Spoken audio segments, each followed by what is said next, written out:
आपको पता है कि आप अपनी बायोलॉजिकल क्लॉक को रोक सकते हो? हम लड़कियां उम्र के साथ साथ जैसे बूढ़ी होती हैं, हमारे अंडों की क्वालिटी वैसे ही और ज्यादा अच्छी नहीं रहती है, खराब होती जाती है। लेकिन आप अपनी बायोलॉजिकल क्लॉक को रोक सकते हो। कैसे? अपने अंडों को पहले से फ्रीज करके, जैसे प्रियंका चोपड़ा ने किया था। अपने एग को अर्ली 30s में उन्होंने फ्रीज करा दिया था ताकि वो अपने करियर पे ध्यान दे पाए, और जब उनके लिए सही टाइम आए तो एज की चिंता ना रहे कि मैं 35 की हूँ या 40 की उम्र में भी वो बेबी कर सके। 40 की उम्र में बेबी करना थोड़ा वियर्ड लग रहा है ना, क्योंकि अक्सर लोगों से आपने सुना होगा बढ़ती उम्र में बेबी करना, नॉर्मल बेबी हो पाना बहुत डिफिकल्ट होता है। बहुत सारी एब्नॉर्मलिटीज या बहुत सारे मिसकैरेजेस होने के चांसेस ज्यादा बढ़ जाते हैं। ऑल्दो कई केसेस में नॉर्मल डिलीवरीज भी हो जाती हैं। बट एग फ्रीजिंग क्या है, क्यों कराती हैं ये लड़कियां? क्या करियर को इतना इंपॉर्टेंस देते हैं कि बच्चे भी ध्यान नहीं देते? इसके बारे में हम डिटेल में बात करेंगे। आप अपनी बायोलॉजिकल क्लॉक को कैसे रोक सकते हैं, कैसे एग फ्रीजिंग होती है, बच्चे को आपके पेट से निकाल करके पहले से किसी मशीन में डाल के फ्रीज करना। सुन के अजीब लग रहा होगा आपको,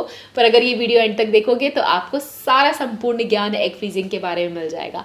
आप देख रहे हो बी नेचुरल, मैं हूँ Rekha. Let's get started. So चलो जानते हैं एग फ्रीजिंग क्या होती है। आपको पता है नेचर ने हम लड़कियों की बॉडी को कुछ इस तरीके से बनाया है कि जब हम अपनी अर्ली 20s में प्रेगनेंसी के लिए ट्राई करते हैं तो बहुत जल्दी प्रेग्नेंट भी हो जाते हैं, डिलीवरी भी अच्छे से हो जाती है, बेबी भी अच्छे से हेल्दी रहता है। एक्चुअली हमारे एग की क्वालिटी काफी अच्छी रहती है, लेकिन नेचर हमेशा हमारा साथ नहीं देती। हम लड़कियां अपनी बढ़ती उम्र के साथ अपने एग्स की क्वालिटी को खोती जाती हैं। सो अगर आप उन लड़कियों में से हो जो अपने करियर पे ध्यान देना चाहती है, वो इतनी जल्दी बेबी नहीं चाहती, लेकिन वो चाहती है कि फ्यूचर में आगे मे बी 35 प्लस की एज में भी प्रेग्नेंट होना चाहते हो एंड हेल्दी बेबी चाहते हो, लेकिन करियर से कॉम्प्रोमाइज करना नहीं चाहते हो, तो ऐसा आप कर सकते हो अपने एग को फ्रीज करके। अगर आपके घर वाले, दोस्त, रिश्तेदार अगर आपके ऊपर प्रेशर बनाते हैं शादी कर लो, बच्चा कर लो, बच्चा कर लो भी, लेकिन आपको करियर पे ध्यान देना है, तो आप उनके ऊपर भी फुल स्टॉप लगा सकते हो, उनको बोल करके कि आपने एग फ्रीजिंग करा ली है। हमारी एज ना हमारी प्रेगनेंसी को बहुत ज्यादा इफेक्ट करती है, ये कोई सीक्रेट नहीं है, सबको पता है कि जैसे जैसे उम्र बढ़ती है एग की क्वालिटी घटती जाती है। प्रेगनेंसी बहुत हार्ड होती है हमारी बॉडी के लिए, तो अर्ली 20s अर्ली 30s में प्रेग्नेंट होना काफी ज्यादा आसान रहता है। कोई फर्क नहीं पड़ता आप कितने फिट हो, आप जिम जाते हो, योगा करते हो, आप हेल्दी खाना खाते हो, आपकी एग्स की क्वालिटी आपकी बढ़ती उम्र के साथ अच्छी हो,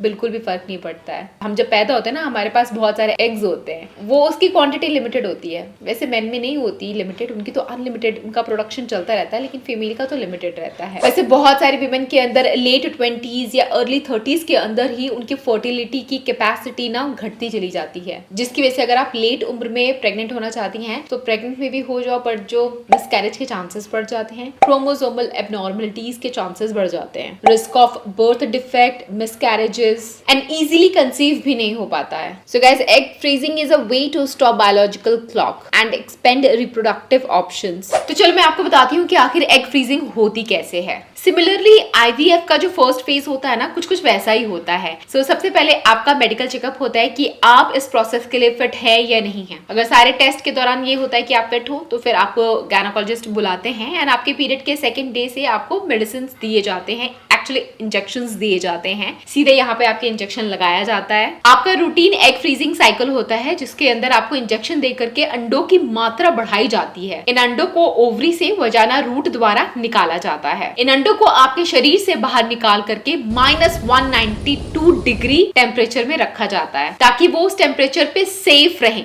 जब तक आपको उन अंडों की जरूरत ना पड़े। मैं आम शब्दों में आपको समझा देती हूँ। पहले तो आपका असेसमेंट होता है कि आपकी बॉडी फिट है इस प्रोसेस के लिए या नहीं। जब लगता है कि फिट है, तब जब आपका पीरियड आता है उसके सेकंड डे पे आपको बुलाया जाता है। तो आपके पीरियड के सेकंड डे से आपको इंजेक्शन दिए जाते हैं एंड लगातार दिए जाते हैं कुछ हफ्तों तक। टाइम टू टाइम आपका अल्ट्रासाउंड स्कैन भी होता है एंड ऑब्जर्व किया जाता है कि जब आपके एग्स मैच्योर हो गए हैं, मतलब निकालने का टाइम हो रहा है, तो आपके ओवरी से जब अंडे निकालते हैं तो उस टाइम आपको एनेस्थीसिया दिया जाता है। और इस पूरे प्रोसेस में पूरे 10 दिन लगते हैं। जब आपको इंजेक्शन देते हैं, मॉनिटर करते हैं, फिर लास्ट में एग्स को निकालते हैं, 10 दिन का टाइम लगता है। एंड जिस दिन आपको एनेस्थीसिया दिया जाता है, तो पेन की बात करें तो बहुत ज्यादा पेन नहीं होता है, लेकिन हाँ आपको थोड़े बहुत माइल्ड क्रैम्प्स हो सकते हैं। सो जस्ट 1 डे प्रोसीजर होता है, एक दिन आप रेस्ट करके नेक्स्ट डे से आप अपने काम पे वापस जा सकते हैं। कॉस्ट की बात करें तो जितना IVF में खर्चा होता है लगभग वैसा ही कॉस्ट रहता है, फिर भी डिफर करता है अलग अलग जगह पे कितना कॉस्ट इसका रहेगा। और ये पूरे साल में सिर्फ आप एक बार करा सकते हो, मतलब एक साल में एक बार। फिर अगर आपको एग फ्रीजिंग करानी है तो आप नेक्स्ट ईयर करा पाओगे। सो प्रियंका ने भी यही किया था,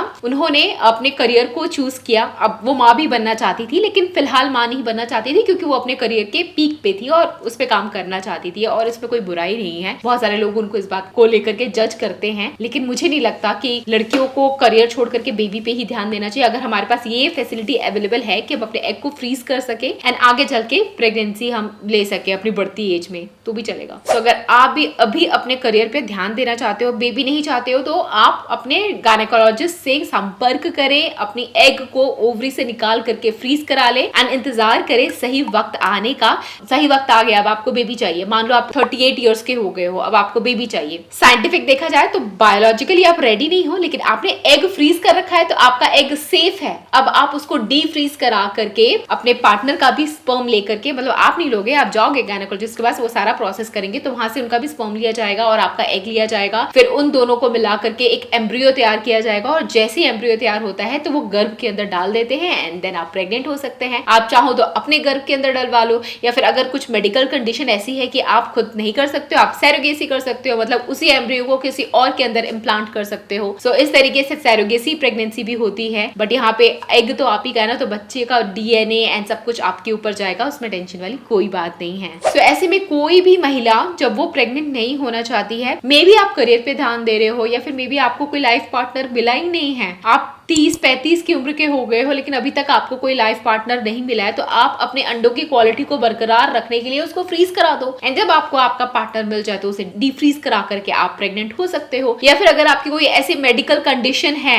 ये तो एकदम मिरेकल का काम करता है उन महिलाओं के लिए जिनकी अगर मेडिकल कंडीशन कुछ ऐसी है कि इनफर्टिलिटी के चांसेस आने वाले टाइम में बहुत ज्यादा हैं, आपकी कोई ऐसी सर्जरी होने वाली है जिसकी वजह से आपकी फर्टिलिटी को इम्पैक्ट पड़ेगा, कैंसर होता है या कीमोथेरेपी होता है, ऐसे बहुत सारे डिजीजेस होते हैं जहाँ पे आपकी फर्टिलिटी एकदम डिस्ट्रॉय हो जाती है। तो आप पहले से ही अगर आपको पता है कि आप ये सर्जरी के थ्रू जाओगे, आपको ये ऑपरेशन वगैरह कराना है या बीमारी आपको हो रही है, तो अगले लास्ट स्टेज तक पहुंचने से पहले ही अपने अंडों को फ्रीज करा लो, ताकि जब आप ठीक हो जाओ तब आप प्रेग्नेंट हो जाओ। सो ऐसे में आप अपनी बढ़ती उम्र में भी जब भी आपका मन करेगा कि आपको प्रेग्नेंट होना है, डी फ्रीज करा के अपने गर्भ के अंदर वो एग डलवाओगे एंड देन आप प्रेग्नेंट हो जाओगे। प्रोसेस बहुत इजी है, बट स्टिल हर चीज के प्रोज एंड कॉन्स होते हैं। आपको क्या लगता है ये कराना सही है? इस मेथड, इस प्रोसीजर के बारे में आपकी क्या राय है, मुझे कमेंट करके जरूर बताना। मुझे लगता है बहुत सारे लोग इसके फेवर में होंगे एंड बहुत सारे लोग इसके अगेंस्ट भी होंगे कि जो चीज नेचुरल है नेचुरल ही रहने दो, उसमें इतनी छेड़खानी ना करो।